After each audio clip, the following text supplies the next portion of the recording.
मैंने कहा मनुष्य जितना धन के पीछे भागता है उतना धर्म के पीछे नहीं भागता है। आदमी यदि धर्म पर रहे, धरती स्वर्ग था, आज भी स्वर्ग रहेंगे, किसी से किसी को भय नहीं होगा। मनुष्य को भय गिरमन सांप से होता है, मनुष्य को भय बाघ से होता है, मनुष्य को भय बंदर भालू से होता है, लेकिन सबसे ज्यादा भय मनुष्य को मनुष्य से है। क्यों है? क्योंकि मनुष्य धन के पीछे भाग रहा है, धर्म के पीछे नहीं भाग रहा है।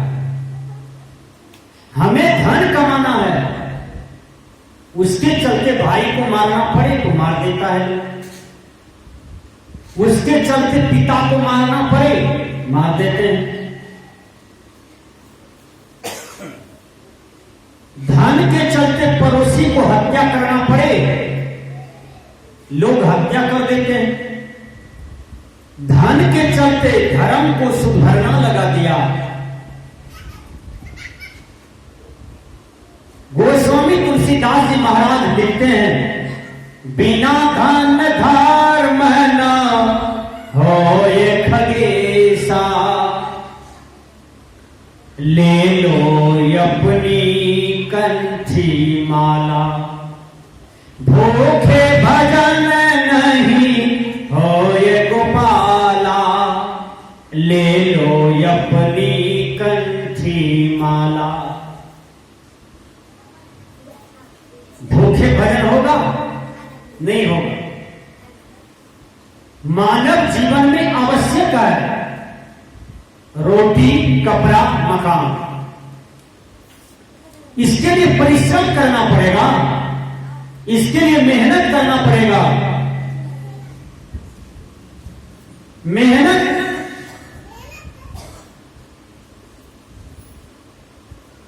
इतना सुंदर मेहनत हम करें,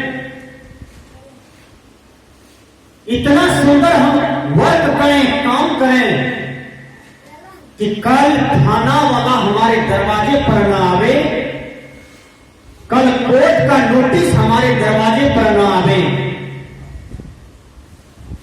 चोर भी मेहनत करता है चोरी के लिए, डकैत भी मेहनत करता है डकैती में, हत्या करने वाले भी मेहनत करते हैं हत्या करने में, लेकिन वो मेहनत खराब है, वो मेहनत बेकार है।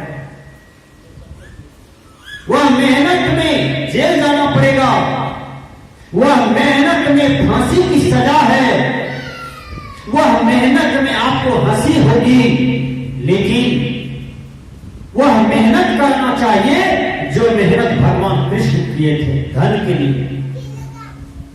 भगवान कृष्ण भी धन का उपार्जन किए, लेकिन उसके चलते भगवान कृष्ण गौ को पालते थे। ध्यान पूर्वक सुनिए, भगवान कृष्ण भी घर में रहते थे, उनको भी कपड़ा था बस देह पर। भगवान कृष्ण को भी रोटी चाहिए था, इसके लिए भगवान कृष्ण गौ को पालते थे, गौ को खिलाते थे, गौ को चराते थे, गौ को दूहते थे, दूध खाते थे, दूध बिक्री भी करते थे। और याद कीजिए जिस भगवान कृष्ण का आज समूचा भारत में पूजा होता है और विश्व में भी उसका पूजा होने लगा कृष्ण भगवान का। यदि कृष्ण भगवान मनुष्य का हत्या करके धन छीनते, यदि कृष्ण भगवान किसी गरीबों को लूटते, यदि कृष्ण भगवान मां बाप को दुख देते, भाई को दुख देते, तो आज भगवान भगवान नहीं कहलाते। विचार कीजिए। इसलिए मेहनत करना चाहिए, वह मेहनत करना चाहिए जो मेहनत हमारे जीवन को आनंदित करता है, हमारे अंदर को आनंदित रखता है, वो मेहनत करना चाहिए। यदि आप मेहनत करके एक मंजिल का मकान बनाते हैं, 2 मंजिल का मकान बनाते हैं, 3 मंजिल का मकान बनाते हैं, 5 मंजिल, 10 मंजिल, 20 मंजिल का मकान बनाते हैं, तो किसी शायर ने कहा था कि मेहनत एक जेवर है। जो कोई ईमानदारी पूर्वक मेहनत करता है वो इस संसार में वह जेवर को पहनता है, आनंद रूपी, खुशियां रूपी जेवर को पहनता है और उसका जीवन चकाचक होता है। दीपावली के दिन कितनी खुशियां आती है हम लोगों के बीच में, और जिस आदमी का मेहनत बढ़िया है उसके जीवन में प्रतिदिन दीपावली रहता है, प्रतिदिन खुशियां रहता है, लेकिन मेहनत अच्छा होना चाहिए। यदि कोई मेहनत करके आगे बढ़ता है तो उनका अनुसरण करना चाहिए। मैं मरवाड़ी समाज की बात करता हूं। कोई मरवाड़ी यदि पिछड़ा हुआ है तो सब मरवाड़ी मिलकर के उसको 1 बार, 2 बार, 3 बार, 4 बार, 5 बार, सुनते हैं 9 बार तक उसको मदद करता है। यदि 9 बार तक में नहीं उठ पाया वो आदमी तो फिर वो लोग भी छोड़ देता है, लेकिन 9 बार 10 बार उसको मदद करता है, उठाने का प्रयास करता है। तो मेहनत एक जेवर है। हर आदमी मेहनत करके जीना सीखे, मेहनत करके खाएं, मेहनत करके अपने जीवन में खुशियां लावे। ये भौतिक खुशियां है, लेकिन याद रखें आध्यात्मिक मेहनत भी मनुष्य को करना चाहिए। वो क्या है? वो है सत्संग। जहां सत्संग होता है वहां बिन बुलाए आना चाहिए, सुनना चाहिए, धारण करना चाहिए, आचरण में अनुसरण करना चाहिए। यह भी एक मेहनत है। अभी आप लोग सुन रहे हैं सत्संग, मेहनत कर रहे हैं, फिर जाकर के आप लोग ध्यान मार्ग में बैठिएगा, साधना कीजिएगा। आपके जीवन में जो भी कमजोरियां हैं, खोट है, विकार है, ये संत महापुरुषों के विचारों को सुनकर के आप लोग चेतिएगा, सुधरिएगा, उसको हटाइएगा। और सत्संग सुन करके आपके जीवन का यदि परिवर्तन हुआ, आपके जीवन बदल गया, तो समझ जाइए कि सत्संग का प्रभाव आपके जीवन में पड़ गया। आध्यात्मिक मेहनत है सत्संग सुनना, सत्संग करना, करवाना, संत महापुरुषों को दान देना, संत महापुरुषों को भोजन देना, कपड़ा देना, संत महापुरुषों को 2 दिन दरवाजे पर रखना, उनके चरणों की सेवा करना, यह भी एक मेहनत है, यह आध्यात्मिक मेहनत है। गोबर कबीर कहते हैं, कहीं कभी कुछ उद्यम कीजिए, अपनों खाए और वो दीजिए। अपनों खाइए, औरों को भी दीजिए, लेकिन उद्यम कीजिए। एक लड़का रिक्शा चलाता था, ठीक से सुनिए, और रिक्शा चला चला करके, वो भाड़े का रिक्शा था, रिक्शा चला चला करके वो आदमी एक नया रिक्शा खरीद लेता है। जब अपना नया रिक्शा खरीद लिया तो फिर उसको रुपया का बचत बढ़िया होने लगा। धीरे धीरे वो रिक्शा चला करके वो आदमी जमीन से भरना ले लिया, 1 बीघा, 2 बीघा, फिर उसका आमदनी बढ़ गया जमीन से। जब उसका जमीन से आमदनी बढ़ा, 1 बीघा जमीन खरीद लिया, 2 बीघा खरीद लिया, फिर बसोबास अच्छा जगह पर ले लिया और मकान इमारत तैयार करता है। लेकिन जो रिक्शा भाड़े पर चलाता था वो आदमी, वो रिक्शा पुरान हो गया, मालिक बेच दिया उसी के पास, वो रिक्शा अपने दरवाजे पर रख दिया।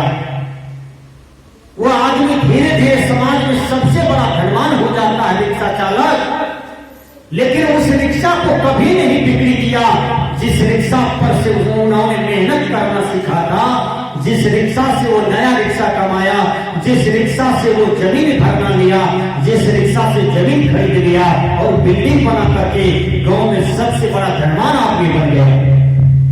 विचार कीजिए, एक रिक्शा चालक जब सच्चा मेहनत करता है तो वो गांव का बहुत बड़ा धनवान बन जाता है।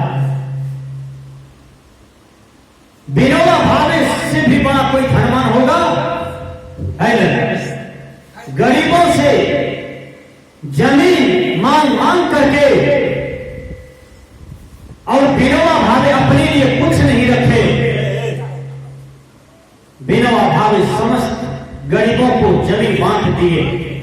वो धनवान है जो अपने जीवन में अपने लिए कुछ नहीं सोचता, अपने लिए कुछ बटोर के नहीं रखते हैं। दुनिया में सबसे बड़ा धनवान और त्यागवान पुरुष है जो समूचा विश्व के लिए जीते हैं, राष्ट्र समाज के लिए जीते हैं, जो अपने लिए कुछ नहीं रखते हैं अपने जीवन में, अपने आगे में कुछ बैलेंस भी नहीं रखते हैं।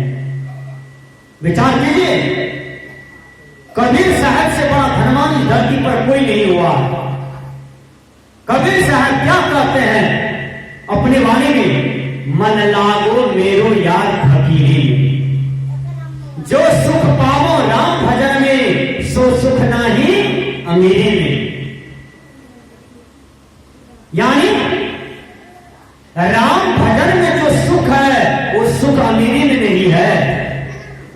हर आदमी अमीर बनना चाहते हैं, क्या वो अमीर बन पाते हैं?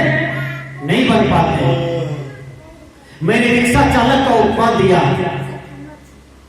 बहुत ऐसे रिक्शा चालक हैं कि पैसा कमाता है और वो दारू पी करके सठा देता है, शराब पी करके पैसा को खत्म कर दिया।